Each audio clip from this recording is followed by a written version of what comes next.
Les Bongo. C'est l'histoire d'une dynastie. 56 ans de pouvoir et de richesse. Une famille au pouvoir depuis plus d'un demi-siècle. Omar Bongo, Ali son fils. Une dynastie construite sur la corruption, blanchiment de capitaux, détournement de fonds publics. Le doyen des chefs d'État était l'un des piliers de la France-Afrique. la violence. Mourir parce qu'on réclame juste un droit, c'est traumatisant. Ces gens-là tuent la peuple. Une dynastie qui s'est bâtie sur le dos de tout un peuple. Nous n'en voulons plus d'Ali Bongo. Ali Bongo, ça suffit. Ils ont des problèmes existentiels, les problèmes de base, au sens de la pyramide des besoins de Maslow. Mais comme dans toutes les dynasties, arrive le moment de la chute. Coup d'État au Gabon. Un pays d'Afrique centrale. Ali Bongo is reported to be under house arrest. Il dit amusez-vous, mais le jour où il voudra aussi nous sanctionner, il le fera. Voici la leur.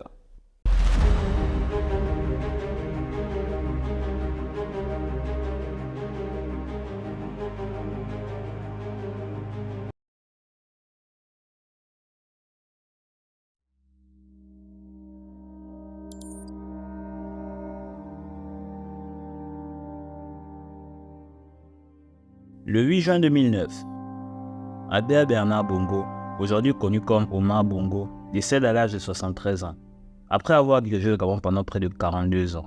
Omar, président pendant 41 ans, a pris le pouvoir en 1967. Sous sa présidence, le taux de scolarisation atteint les 90%, mais le pays reste très pauvre, malgré ses ressources en pétrole. À sa mort, beaucoup de grandes personnalités de la politique et des affaires françaises font le déplacement.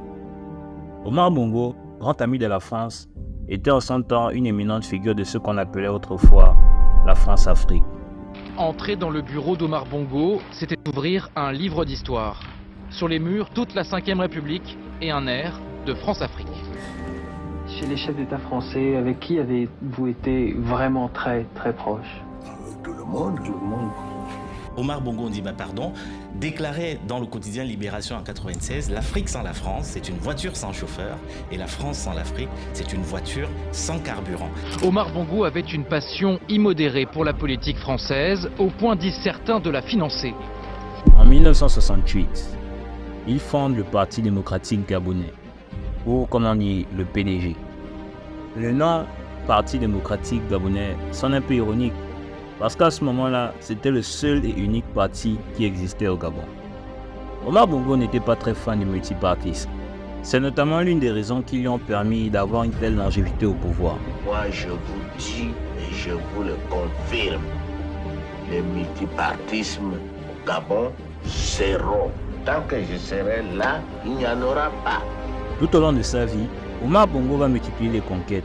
Et aujourd'hui, on le reconnaît près de 54 enfants, dont les plus cités dans les médias sont Pascaline Bongo, qui a été ministre déléguée aux Affaires étrangères et de la coopération internationale, mais aussi directrice du cabinet de son père pendant plus de 20 ans.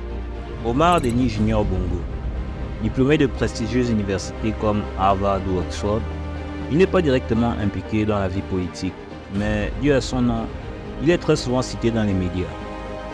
Et enfin, Alain Bernard Bongo, plus connu sous le nom d'Ali Bongo.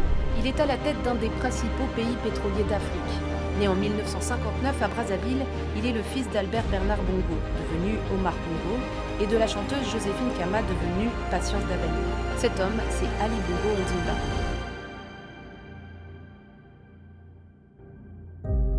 Il s'était déjà bien ancré dans le paysage politique, en occupant notamment des fonctions de ministre des Affaires étrangères, puis ministre de la Défense. Après la mort de son père, c'est lui qui allait récupérer le trône.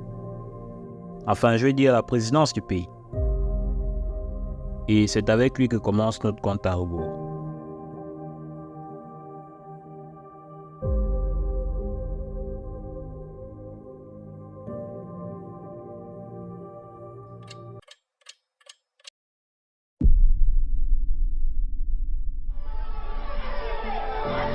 Leurs Excellences, Messieurs les chefs d'État. Au début, accéder à la magistrature suprême n'était pas si évident pour lui. Enfin, je veux dire, son père a régné sur le pays pendant plus de 40 ans.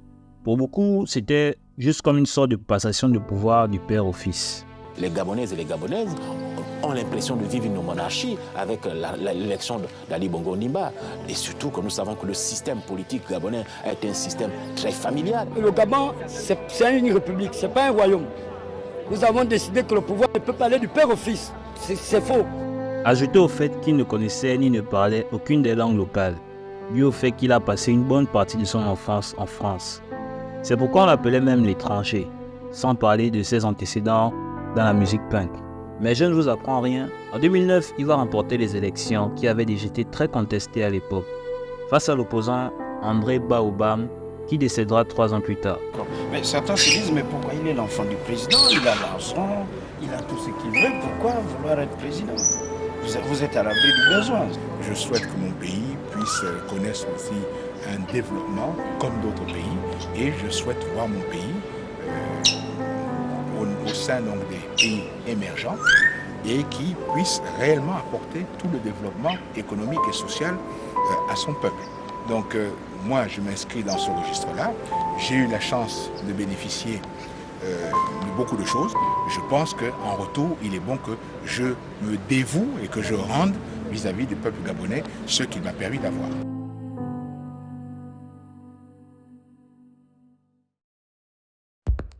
Down 1.7% here, a loss of 37 points or so. Apple shares are just getting hammered this morning. We're down by between 3 and 4.5% generally across these markets. We're red everywhere, essentially, down by 4-5%. The stock market is now down 21%. Lorsqu'il prend le pouvoir, le pays est en pleine récession suite à la crise financière mondiale de 2008, qui a drastiquement fait chuter le prix des matières premières. Let's talk about the speed with which we are watching this market deteriorate. Because we're now down 43%. Le Gabon, comme beaucoup d'autres pays africains, avait le même problème. La grosse partie de son économie était basée sur l'exportation de ces matières premières. Alors la crise financière de 2008 avait porté un sérieux coup sur l'économie du pays. Ajoutez à cela le gros manque d'infrastructures et les profondes inégalités qui règnent dans le pays, où près de 20% de la population, d'une population de 1 million d'habitants, vivent dans la pauvreté extrême, malgré la grande richesse du pays.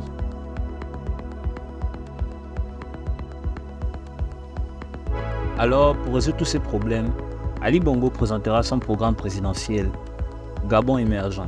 Un programme qui visait à moderniser et diversifier l'économie gabonaise, tout en améliorant les conditions de vie des populations à l'horizon 2025. Dans le but de convaincre toutes les personnes qui restaient sceptiques jusque-là à son égard, Ali Bongo se veut être différent de son prédécesseur.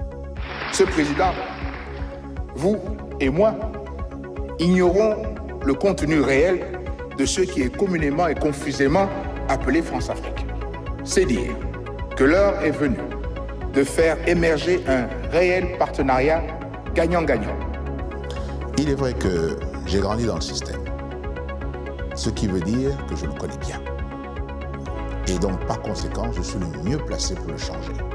Toujours dans cette idée de diversification, il va multiplier les partenariats avec de nombreux pays. Angleterre, Arabie Saoudite, l'Inde ou encore la Chine, qui un peu plus tard deviendra le premier partenaire du pays. C'est ça le fameux remplaçant du pétrole? Eh oui, regardez bien. À peu près dans 10-12 ans, l'huile de palme nous rapportera autant que le pétrole aujourd'hui. Est-ce que le fait que ce ne soit pas une entreprise française, par exemple, qui soit venue, c'est le signe qu'il y a quelque chose qui a changé dans la relation avec la France? Non, rien n'a changé, tout simplement c'est du business. C'est tout simplement du business. Nous avons dit, nous voulons développer le Gabon. Et nous sommes ouverts au partenariat. Il y en a qui viennent, il y en a qui ne viennent pas. Il va également lancer plusieurs projets d'infrastructure. Entre 1960 et 2009, le Gabon ne possédait que 900 km de routes bitumées. Vous voulez donner l'image d'un président bâtisseur et populaire? Ce n'est pas l'image, c'est ce que je suis. Je suis un bâtisseur. Au bout de seulement 1 an après la crise, l'économie du pays va faire un bond exceptionnel, faisant passer le taux de croissance de moins de 1,2% en 2009 à plus de 6% en 2010. En 2012, il offrira même aux Gabonais leur toute première Coupe d'Afrique des Nations pour laquelle il dépensera près de 700 millions d'euros. Avec sa femme, Sylvia, il crée en 2011 la fondation Sylvia Bongo pour venir en aide aux personnes les plus défavorisées dans le pays. En 2019, elle sera même nominée lauréate au Prix national des droits de l'homme. Pour moi, c'est avec honneur et déférence que je reçois ce prix national des droits de l'homme.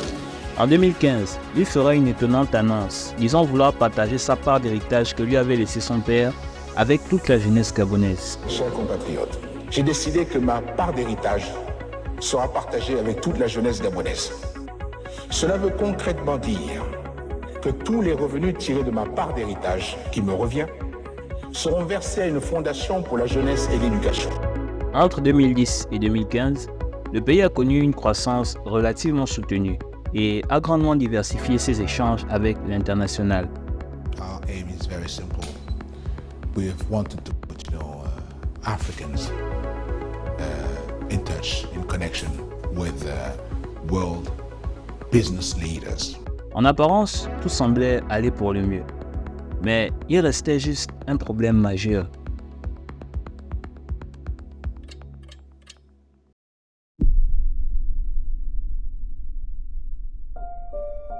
En 2016, Ali Bongo est invité par la chaîne d'information Africa 24 pour dresser un bilan de son premier septennat à la tête du pays. Malgré le rebond économique suite à la crise de 2008 et la relative croissance qu'a connue le pays, il restait un problème à régler, et pas des moindres: la redistribution de la richesse. Sur le papier, même si tout n'est pas parfait, tout semble aller pour le mieux. Le pays présente un des plus hauts PIB par habitant du continent, ce qui présume un niveau de vie assez élevé de la population. Mais dans les faits, la réalité est tout autre. La richesse créée durant 7 ans aurait dû être investie dans les secteurs tels que la santé, l'emploi ou encore l'éducation. Monsieur le Président, j'ai jeté un regard sur le dernier rapport de la Banque mondiale par rapport à l'éducation, qui classe le Gabon comme le pays qui a le taux de redoublement le plus élevé au monde. Est-ce que cela ne consacre pas l'échec de toute votre politique sur le plan de l'éducation? Il restait toujours un manque criant d'infrastructures. Bien sûr, on n'oublie pas toutes les réalisations faites, parmi lesquelles la construction de 700 km de route. Mais lorsqu'on se rend compte que ce n'est pas 700 km, mais plutôt 3000 km qui avaient été promis, ça change complètement notre perspective. Un secteur qui intéresse particulièrement les Gabonais, c'est le secteur des logements sociaux. Et je poursuis en disant, vous avez promis qu'on construit 5 000 par an. Au bout de 7 ans, ça devait faire 35 000 logements au total. Sur les 35 000 logements sociaux promis en 2009 dans le plan stratégique Gabon émergent, moins de 5 000 avaient été livrés. Et même sur celles qui avaient été livrées, une partie restait inachevée à cause d'un défaut de paiement. Un reportage avait été réalisé montrant comment ces logements inachevés avaient été occupés illégalement par les populations locales. Une place qu'ils nommaient sarcastiquement la cité de l'égalité des chances. Nous, on a vu des maisons à l'état d'abandon. On est venu, on est rentré, on avait besoin de logement. Alors, voir des projets inachevés dus à un manque de financement était quelque chose de récurrent dans le plan stratégique Gabon émergent. Un autre exemple serait celui de l'agriculture. Quelle est la part de l'agriculture dans le budget de l'État, Monsieur le Président? Selon les informations qu'on a, cette part s'élèverait à moins de 1%. C'est loin des objectifs, par exemple, fixés du millénaire pour le développement. Malgré sa faible population, le Gabon est un pays qui importe plus de denrées alimentaires qu'il n'en produit sur son sol. Alors il n'est pas concevable d'avoir si peu d'investissements dans un secteur aussi important. C'est le même constat qu'on fait dans d'autres secteurs comme les services sociaux de base tels que l'eau ou l'électricité, l'emploi, l'éducation, la santé et la liste continue. Alors bien sûr, tout n'est pas jeté, mais on est très loin des promesses faites en 2009. Malgré la stratégie de diversification, l'économie est tout de même restée très dépendante de l'exploitation des matières premières, faute d'investissement dans les autres secteurs. Le pire, c'est que le manque d'investissement n'est même pas dû à un manque de fonds, parce que durant ces 7 ans, le pays a produit de la richesse. C'est tout simplement un problème de corruption. La mauvaise gouvernance politique, la mauvaise gouvernance économique, elle est là. La pauvreté s'accentue, les entreprises sont arnaquées. Il y a de l'argent qui disparaît, il y a de la corruption, et je crois que le fait que les codes des marchés publics ne soient pas respectés est une indication regrettable de cette situation. L'argent n'était juste pas utilisé comme il le fallait. Et la première personne à être pointée du doigt pour ça n'était personne d'autre que le président lui-même.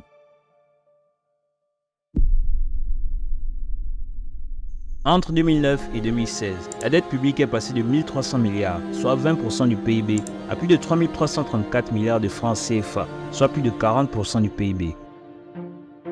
Alors, que l'on soit clair, la dette en elle-même n'est pas une mauvaise chose en soi. Lorsqu'elle est maîtrisée et bien utilisée, la dette peut constituer un moteur pour la croissance et le développement d'un pays, si et seulement si elle est bien utilisée. Dans le cas du Gabon, ce n'était clairement pas le cas. Beaucoup de dignitaires anciennement alliés au parti tels que Alexandre Barraud-Chambrier l'ancien Premier ministre Raymond Dansima ou encore Jean Ping qui deviendra par la suite son futur adversaire à la présidence de 2016, beaucoup critiquent la mauvaise gouvernance du pays et la façon dont l'argent de cette dette avait été utilisé pour financer le train de vie démentiel du président et du parti au pouvoir. Pour créer les emplois, pour réduire la pauvreté, il faut se situer à 7%. Tout cela traduit un mauvais choix des priorités. Tout cela traduit un gaspillage des ressources dans les dépenses de fonctionnement, dans le train de vie de l'État. Parmi les dépenses les plus folles, on pourrait par exemple mentionner cet achat de nombreuses voitures de luxe, 4 mois seulement après l'élection de 2009. En à peine une seule journée, la présidence aurait dépensé la coquette somme de 7,84 millions d'euros, soit environ 3 milliards de francs CFA. Mais ça c'est sans compter les frais d'entretien qui gonflent la facture à 14,88 millions d'euros. 9 milliards 760 millions de francs CFA. Près de 10 milliards de francs CFA. Sur ce contrat d'achat de véhicules, on pouvait voir qu'il y avait des véhicules tous de grand luxe, de marques différentes, des Maybach, des BMW, des Rolls-Royce. Au total, on arrive à presque 15 millions d'euros. On pourrait aussi mentionner ces nombreux voyages à Londres, où le président allait pour y composer de la musique. Musicien, président de la République, c'est compatible? Oui. Vous avez le temps de tout faire? Quand j'ai un petit peu quand même de temps libre, donc à ce moment-là, effectivement, je me consacre à la composition. D'autres écrivent, d'autres peignent, moi je compose. N'oublions pas sa femme, Sylvia Bongo, première dame du pays, qui d'un côté gère une fondation humanitaire pour venir en aide aux personnes les plus démunies, et de l'autre côté prend des jets privés pour aller faire du shopping à Paris à coût de millions d'euros. Des dépenses surréalistes qui rouvraient les débats sur la célébrissime affaire des biens mal acquis, sur lesquels Omar Bongo aurait construit son héritage. Un héritage, souvenez-vous, qu'Ali Bongo lui-même avait promis de partager avec toute la jeunesse du pays. La supposée fondation pour la jeunesse et l'éducation vers laquelle les revenus tirés de sa part d'héritage devaient être versés n'existait tout simplement pas. Si déjà, au plus haut sommet de l'État, il règne une telle gabegie financière, je vous laisse imaginer ce qu'il en était pour le reste du gouvernement. À côté de ça, il commençait à y avoir de sérieuses spéculations sur le fait que le Gabon n'était pas dirigé par Ali Bongo, mais plutôt parce que l'on appelait la Légion étrangère, un groupe d'individus de nationalité étrangère choisis par le président lui-même pour occuper les plus hautes fonctions dans le gouvernement, dont la plus célèbre figure était Meksa Krambessi, ex-directeur du cabinet d'Ali Bongo. Alors sans paraître xénophobe, le fait d'avoir autant d'étrangers a autant de place stratégique dans ton gouvernement. Forcément, ça amène les populations à se poser des questions. J'ai dit simplement que nous sommes gouvernés par un autocrate entouré de ce que nous appelons une légion étrangère dirigée par Akombessi, qui est le véritable président du Gabon, qui s'en vante et qui n'a de lien avec le Gabon qu'une récente naturalisation. D'ailleurs, à l'approche des élections, beaucoup de l'opposition ont commencé à parler du fait qu'Ali Bongo lui-même ne serait pas gabonais d'origine. Et selon l'article 10 de la Constitution gabonaise, sa candidature à la prochaine élection pourrait être invalidée. Mais alors pourquoi vous en êtes aperçu aujourd'hui, en 2016, et pas en 2009 quand tous vous l'avez soutenu? Beaucoup étaient convaincus qu'il était véritablement son fils. Mais à partir d'éléments de preuve qui ont été fournis par les uns et les autres, cela a créé le doute dans l'esprit de bon nombre de Gabonais.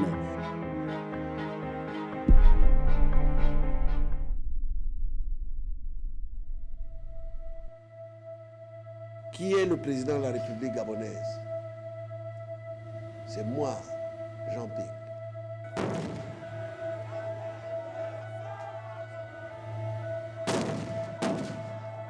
Après les élections de 2016, grâce à un grossier stratagème, Ali Bongo est réélu président de la République. Est élu Bongo Ondimba Ali avec 177 722 voix, soit 49,80%. À la suite de ça, les gens sont sortis massivement pour protester. Jamais un scrutin n'avait été aussi serré dans l'histoire du Gabon. Quelques milliers de voix d'écart à peine. Le Gabon est-il en train de s'enfoncer dans une crise politique majeure? Le résultat de cette élection est proprement scandaleuse. C'est-à-dire lorsque quelqu'un est démocratiquement élu, il n'y a pas de telle réaction de révolte. Les partisans de Jean Ping qui ont le sentiment qu'on leur a volé cette élection avec ses résultats contestés, notamment ceux de la province du Haut-Ogooué, une province où il a obtenu un score de plus de 95%, mais surtout avec un taux de participation participation de 99,93%, soit 40 points au-dessus du taux de participation moyen de cette élection. Nous voyons là une répétition de ce que nous avons connu en 2009. La ville de Port-Gentil et celle de Libreville représentent 37% du corps électoral. On ne va pas venir nous dire Olo Togoué à lui seul peut représenter 40% du corps électoral. Il a fallu tricher massivement au point de faire voter 99,99% des électeurs dans la province natale. Pas un seul malade ce jour-là. Tous étaient là, comme par hasard. Le Gabon est un pays relativement calme. Alors, voir une telle répression de la part de la population montre à quel point ils en avaient déjà plus que marre. Non pas seulement à cause des nombreuses promesses non tenues, mais principalement et surtout, ils en avaient marre des Bongo, de ce nom, de cette famille, ou devrais-je plutôt dire de ce système qui les dirige depuis près de 50 ans. Nous n'avons rien contre la police, mais nous avons tout contre Ali. Il n'y a qu'à regarder vous-même ce qui se passe. Le peuple veut juste sa victoire des urnes. Nous n'en voulons plus d'Ali Bongo. Ali Bongo, ça suffit. Face à une telle répression, Ali Bongo va dépasser une ligne qui ne devrait jamais être franchie par aucun président de la République.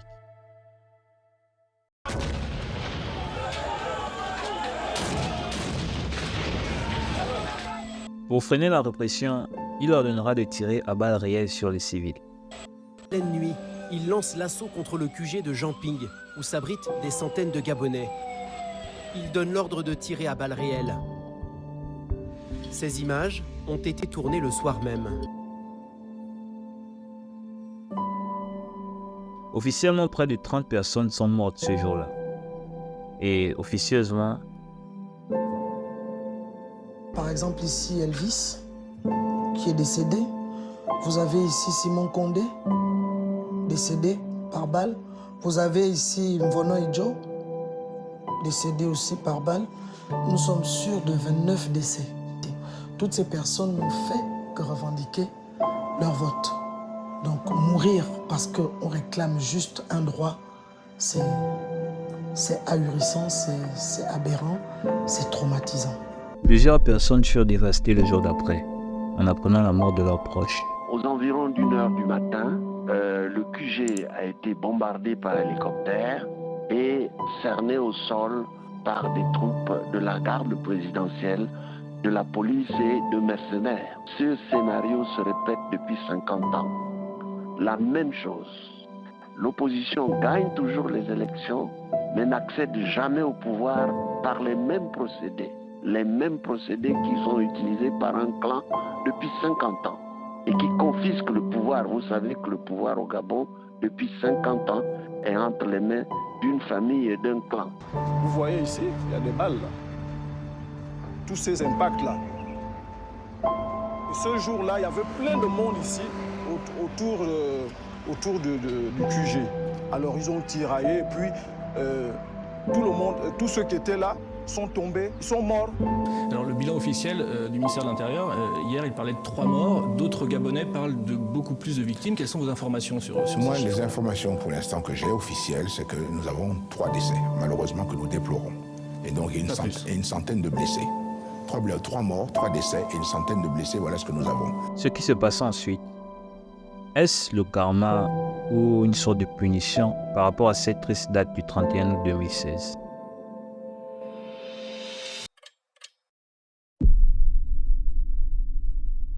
C'est une situation inédite au Gabon. Le chef de l'État est absent depuis bientôt un mois car hospitalisé. La présidence gabonaise ne donne toujours pas de détails sur le mal dont il souffre. Seules des sources non officielles évoquent un accident vasculaire cérébral. Lors d'un séjour en Arabie Saoudite, Ali Bongo sera victime d'un accident vasculaire cérébral qui le forcera à disparaître pendant près de 10 mois. 10 mois pendant lesquels les spéculations sur son état de santé seront au cœur de nombreux débats. Alors, normalement dans une telle situation, dans un pays normal, on aurait déclaré la vacance de pouvoir et organisé de nouvelles élections, quelque chose que l'opposition de Jamping exhortait les autorités à faire. Mais grâce à un tour de force de la Cour constitutionnelle et plus précisément de sa présidente, Madame Marie-Madeleine Goronso, présidente de la Cour depuis sa fondation en 1991, très proche du clan Bongo, elle va réécrire la constitution pour permettre de maintenir le pouvoir en place. C'est une façon de refuser l'application de la Constitution qui voudrait que la vacance du pouvoir soit constatée et la présidente du Sénat assure l'intérim jusqu'à l'organisation des prochaines élections. Autrement dit, la fin possible de 50 ans de mainmise de la famille Bongo sur le pays.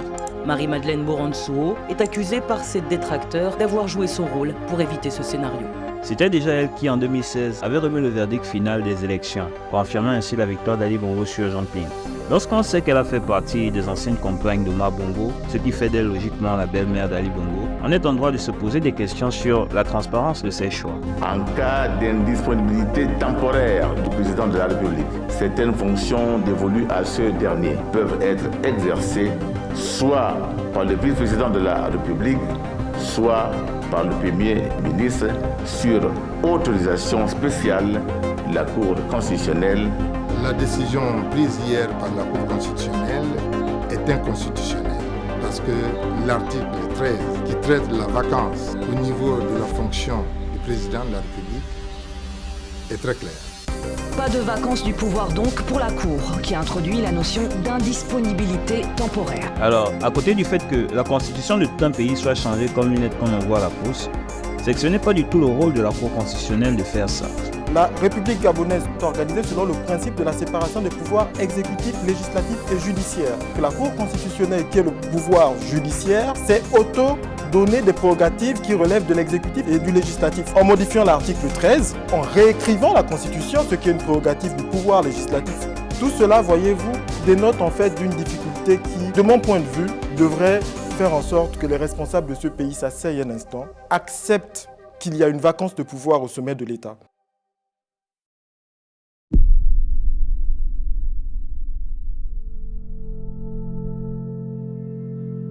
Nous sommes en décembre 2018. Comme chaque année, à cette période, le président s'apprêtait à rendre son traditionnel discours de Nouvel An, depuis Rabat au Maroc, où il poursuivait sa convalescence. C'est un moment important pour la nation.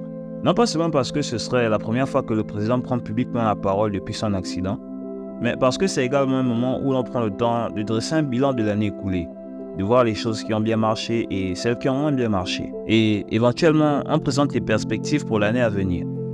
Mes chers compatriotes, avant toute chose, permettez-moi de vous adresser à toutes et à tous, pour cette année nouvelle, mes meilleurs vœux de santé, de bonheur, de prospérité. Après avoir très succinctement souhaité une bonne année à tous les citoyens, le président est revenu sur son état de santé. Il est vrai que j'ai traversé une période difficile, comme cela arrive parfois dans la vie. Cette épreuve, je l'ai surmontée grâce à Dieu. Aujourd'hui, comme vous pouvez le constater, je vais mieux. Durée totale du discours, à peine 2 minutes. Je ne sais pas, peut-être que le gouvernement pensait que ce discours aiderait à faire taire toutes les spéculations qu'il y avait autour de son état de santé. Mais au contraire, ça n'a fait qu'ajouter de l'huile sur le feu. Certains d'un côté émettant l'hypothèse de l'utilisation de deepfake, ou autrement dit d'une vidéo manipulée par l'intelligence artificielle. D'autres évoquent l'idée selon laquelle l'homme qui tenait ce discours n'était qu'un sosie d'Ali Bongo, ce qui de leur point de vue confirmait leur spéculation sur sa supposée mort. Beaucoup de Gabonais sont convaincus que la personne qu'on voit, beaucoup pensent que c'est un sosie. Dans les deux cas, une chose était claire pour tout le monde. Malgré tout ce que les autorités voulaient nous faire croire, il était clair que le président dans son état n'était plus apte à gérer un pays. On ne le savait pas encore, mais ce discours du 31 décembre 2018 sera le principal déclencheur d'un événement pour le moins inattendu dans un pays comme le Gabon.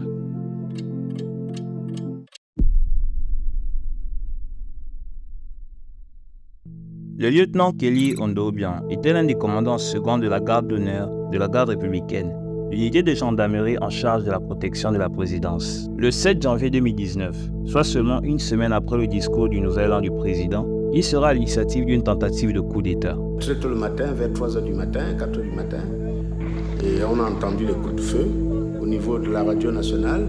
Moi je pensais que c'était des pétards lancés par des jeunes, mais finalement on a compris que c'était un coup d'État. Avec des complices, ils occuperont le siège de la radio nationale du pays, sur laquelle ils y passeront un message nationaliste dans lequel ils appelleront à la mise en place d'un conseil national de la restauration et inciteront la population à les soutenir dans leur initiative. Chers compatriotes, je suis le lieutenant Ondobian Kelibé, commandant adjoint à la compagnie d'honneur de la garde républicaine. Le message à la nation du chef de l'État, Ali Bongo Ondimba, visant à clore rapidement le débat sur sa santé a plutôt renforcé les doutes sur sa capacité à assumer les lourdes charges liées à la fonction de président de la République. Les soldats ont pensé dans leur discours que la personne qui est venue lire le discours était manipulée, que ce n'était plus Ali Bongo, il n'avait plus toutes ses capacités physiques et qu'il était manipulé par son entourage.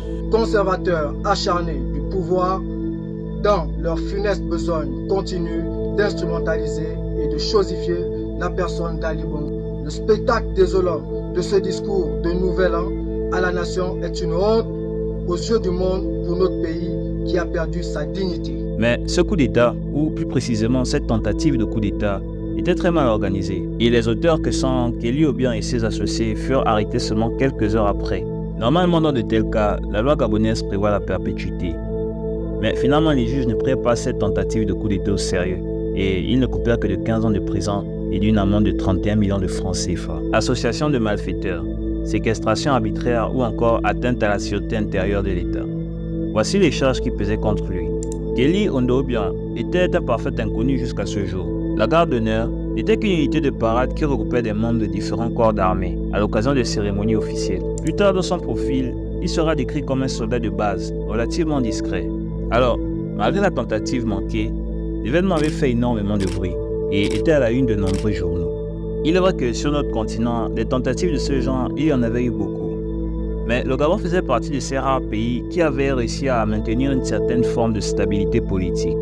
Il faut rappeler quand même que le Gabon n'a pas connu de tentative de coup d'État depuis 1964. Donc c'est à croire que ça ressemble à une sorte d'amateurisme qui ne dit pas son nom et qui envoie un très mauvais signal aux gens qui regardent ce pays, aux gens qui investissent dans ce pays et aux Gabonais eux-mêmes quant à la gestion et au pilotage de l'État au plus haut sommet.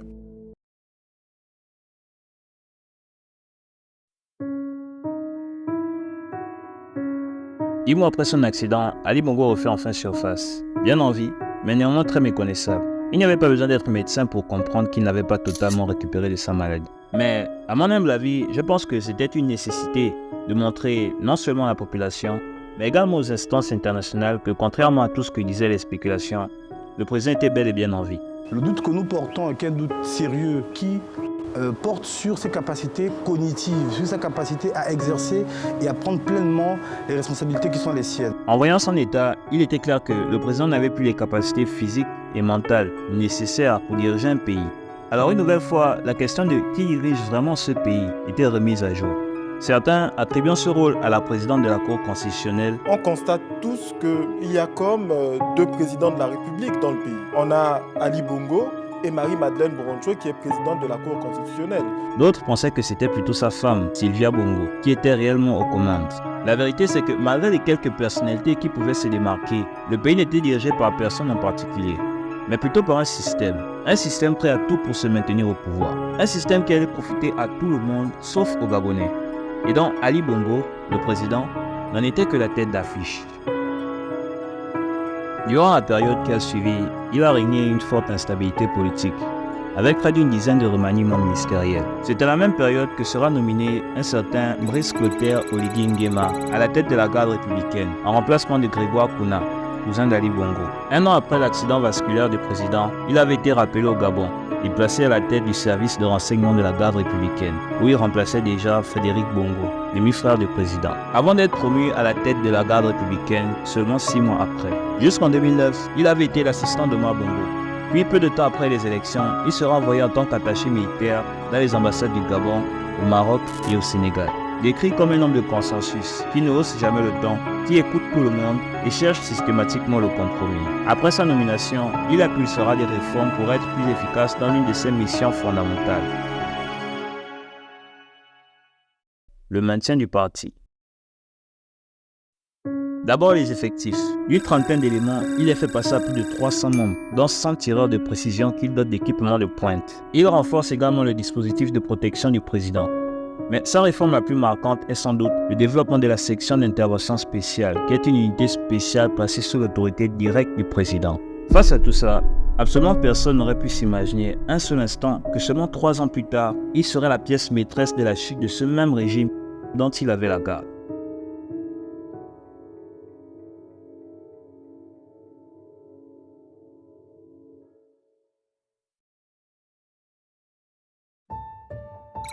Geoffroy Fumbula Libeka, membre de la société civile, dresse en 2022 un sombre tableau sur la gestion du pays depuis 2009. Il écrit « Quand ils sont arrivés au pouvoir en 2009, ils ont trouvé entre autres la CNSS, qui payait régulièrement les retraités, la CNAMGS, qui était une assurance maladie obligatoire et universelle, les campus universitaires et internats où logeaient respectivement étudiants et élèves, la bourse, celle de 66 000 francs pour l'université et 24 000 francs pour le lycée et collège. Dans sa liste, il cite également plein d'autres choses, sans oublier bien sûr la dette du pays, qui n'était que de 1300 milliards. Après 13 ans de gestion, ils nous offrent une CNSS et une CNAMGS au bord de la faillite. Et ils ont supprimé tous les campus universitaires et les internats dans les lycées. La bourse est certes passée à 83 000 francs, mais n'est plus régulièrement versée. Le salaire de 24 000 francs n'a plus jamais été donné aux élèves. La dette du pays, ils ont fait passer de 1300 milliards en 2009 à près de 7 000 milliards en 2021. Même face à cette évidence, ils disent qu'ils veulent encore un troisième mandat, sachant que la tendance tend vers le négatif en abscisse et en ordonnée. On peut imaginer à quoi peut ressembler les 7 prochaines années du Gabon. Maïs Mouissi, un analyste économique accompagné de son équipe en 2023, publie un document intitulé « 105 promesses, 13 réalisations ».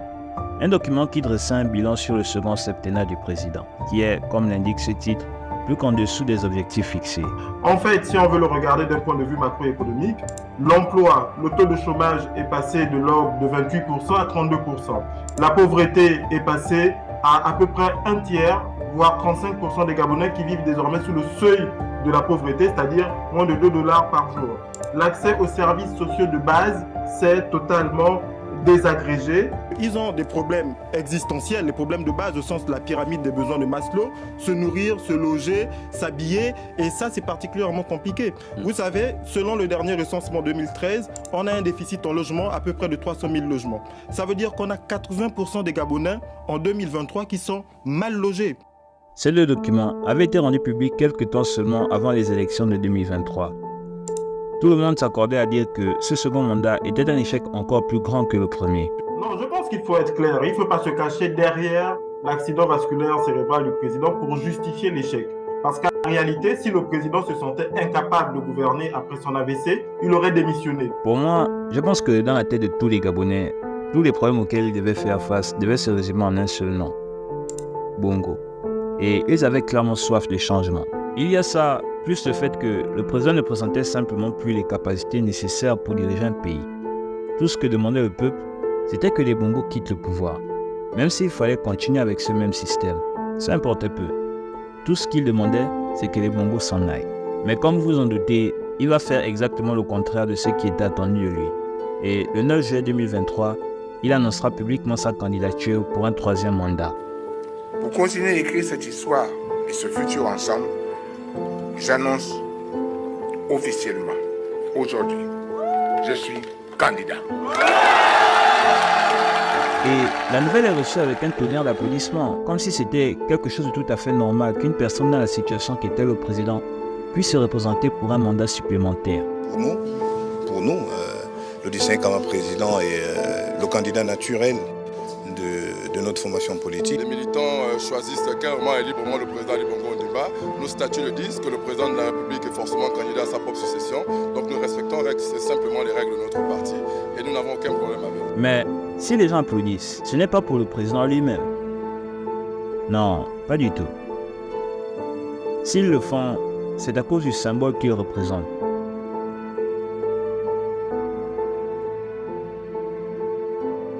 La continuité d'un système.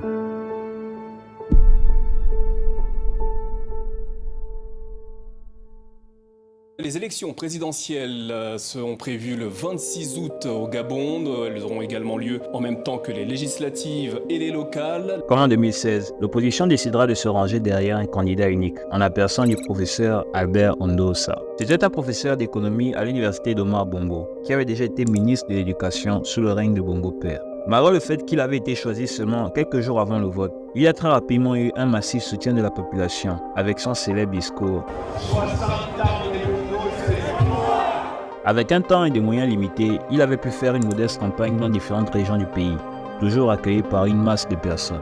De l'autre côté, Ali Bongo, avec des moyens presque illimités, mènera une campagne de luxe, dans laquelle il va même convier de nombreux artistes à venir prester. Vous, c'est moi, pas le vote. nous allons les chasser tous. Très franchement, je pense qu'à ce moment-là, on aurait pu placer n'importe qui face à Ali Bongo et il aurait reçu le soutien de la population. Le 26 août, tous les Gabonais sont appelés à aller au vote pour décider de leur candidat. Un vote qui d'ailleurs avait été vivement critiqué pour son manque de transparence. Tout d'abord, le bulletin unique, instauré par un décret signé par le président et approuvé par la Cour constitutionnelle quelques semaines seulement avant les élections. On mentionne aussi l'absence d'observateurs internationaux, ce qui envoyait un très mauvais signal sur la totale intégrité de ces élections. Énormément de centres de vote avaient ouvert avec des heures de retard et plusieurs fraudes électorales avaient été découvertes, sans oublier toutes les irrégularités observées dans les ambassades du Gabon dans les différents pays, et particulièrement celle du Maroc.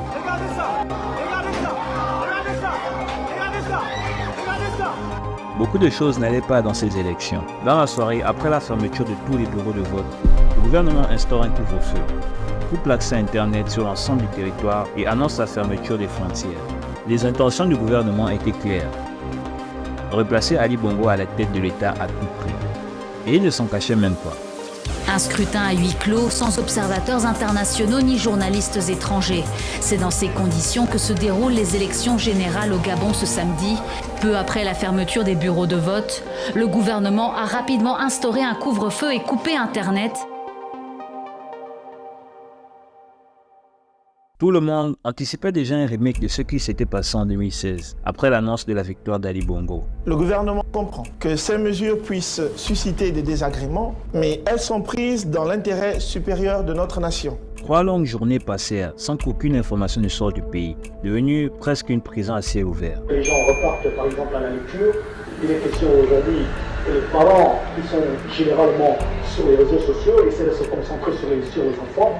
Il est question aujourd'hui que les enfants trouvent de avoir un moyen de s'adresser ou de questionner des parents sur des questions qui étaient endormies au moment où... Vous n'en avez peut-être pas entendu parler, mais depuis samedi, le Gabon, un pays d'Afrique centrale, est quasiment coupé du monde. Libérer le Gabon, c'est le cri de milliers de Gabonais en ce moment. Des triples élections étaient organisées dans le pays, mais depuis, un couvre-feu a été instauré, Internet a été coupé et on ne connaît toujours pas les résultats officiels de l'élection. Les Gabonais du monde entier sont révoltés, mais ils ont surtout peur, ils sont inquiets pour leurs proches qui habitent au Gabon. Imaginez-vous 48 heures sans nouvelles de votre mère, sans nouvelles de votre père, sans nouvelles de vos frères, de vos sœurs, de vos tantes. On avait déjà refusé les accréditations aux journalistes étrangers et aucun observateur international, et même africain, n'est présent sur place. Il faut faire attention à ce niveau-là.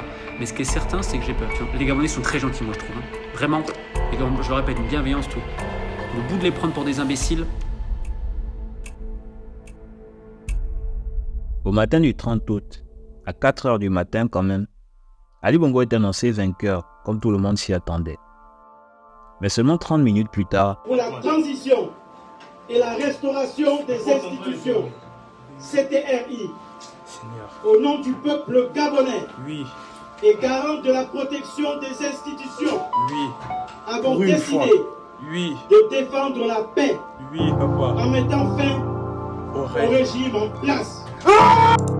Après l'annonce des résultats, les militaires prennent l'antenne, annoncent l'annulation des élections et la dissolution de toutes les institutions.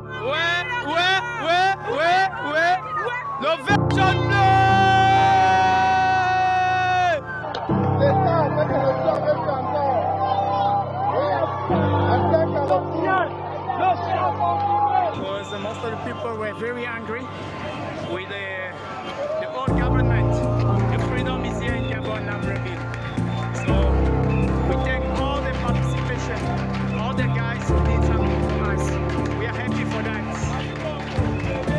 Je vous assure que ce que les Gabonais voulaient, c'était juste que le système Bongo PDG quitte le pouvoir. Parce que comme on le disait, 60 ans c'est trop. Et il fallait une intervention parce que le Gabon est jusqu'à ce jour une prison à ciel ouvert. Now, the president of Gabon, Ali Bongo, is reported to be under house arrest along with members of his family after army officers claim they've seized power. La Chine suit de près l'évolution de la situation au Gabon et appelle les parties concernées à agir dans l'intérêt du peuple gabonais et du pays. La France condamne le coup d'État militaire qui est en cours au Gabon. Ayant joué un rôle majeur dans cette opération, le général Brice Clotaire Oligui Nguema sera désigné président de la transition. Ali Bongo n'avait pas le droit de faire un troisième mandat. La constitution a été bafouée. Le mode d'élection lui-même n'était pas bon. Donc l'armée a décidé de tourner la page, de prendre ses responsabilités. Voilà la réponse que donne le nouveau chef de l'État sur le pourquoi de cette opération. Dieu ne nous a pas donné le droit de faire du Gabon ce que nous sommes en train de faire. Il nous observe. Il dit, amusez-vous. Le jour où il viendra aussi vous sanctionner, il le fera.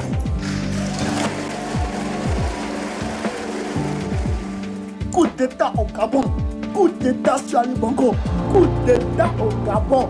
All the friends that we have all over the world, to tell them to make notes for the people here have the recipe.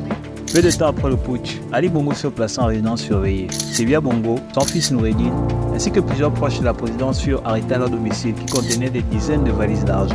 En moins de 24 heures, plus de 7 milliards de francs CFA auraient été saisis par l'armée. Falsification de la signature du président de la République, remise et obtention de sommes indues, complicité de détournement de fonds publics, corruption, détournement de deniers publics, blanchiment de capitaux, complicité de blanchiment de capitaux, association de malfaiteurs, usurpation de titres et de fonctions. Sylvia Bongo, en prison, l'ex-première dame du Gabon, a été écrouée cette nuit à Libreville et placée en détention provisoire. Elle est accusée d'avoir manipulé son époux, affaibli après son AVC à Riyad en 2018. Il est dit de cette dame qu'elle avait ses appartements particuliers dans les lieux les plus somptueux à Londres. Pour un pays à revenu intermédiaire comme le Gabon, où tout le monde a vu le spectacle, les gens gardaient des milliards dans leur domicile. Les gens meurent dans les hôpitaux par faute de soins. Je dis que c'est un crime contre l'humanité, je peux le dire, parce que volontairement prendre de l'argent des populations qui doivent servir à développer des pans de notre pays. On vous parle d'écoles, on vous parle des hôpitaux, des routes, d'électricité, de l'eau, surtout la santé. Avant les élections de 2016, Ali Bongo avait réuni autour de lui un parterre de journalistes. Sur la table se retrouvaient plusieurs journalistes de renom, parmi lesquels Alain Foka. Et ce dernier avait eu la brillante idée de lui poser cette question. Monsieur le Président, d'où tirez-vous votre argent? Comment avez-vous fait pour amasser une fortune aussi colossale?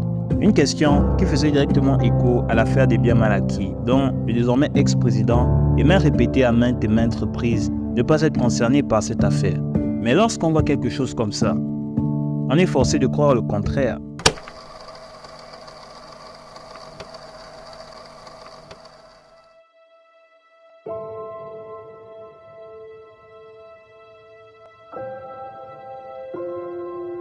Les années 60 représentent une période charnière pour l'Afrique. C'est à cette période que bon nombre de nos pays africains ont obtenu leur indépendance.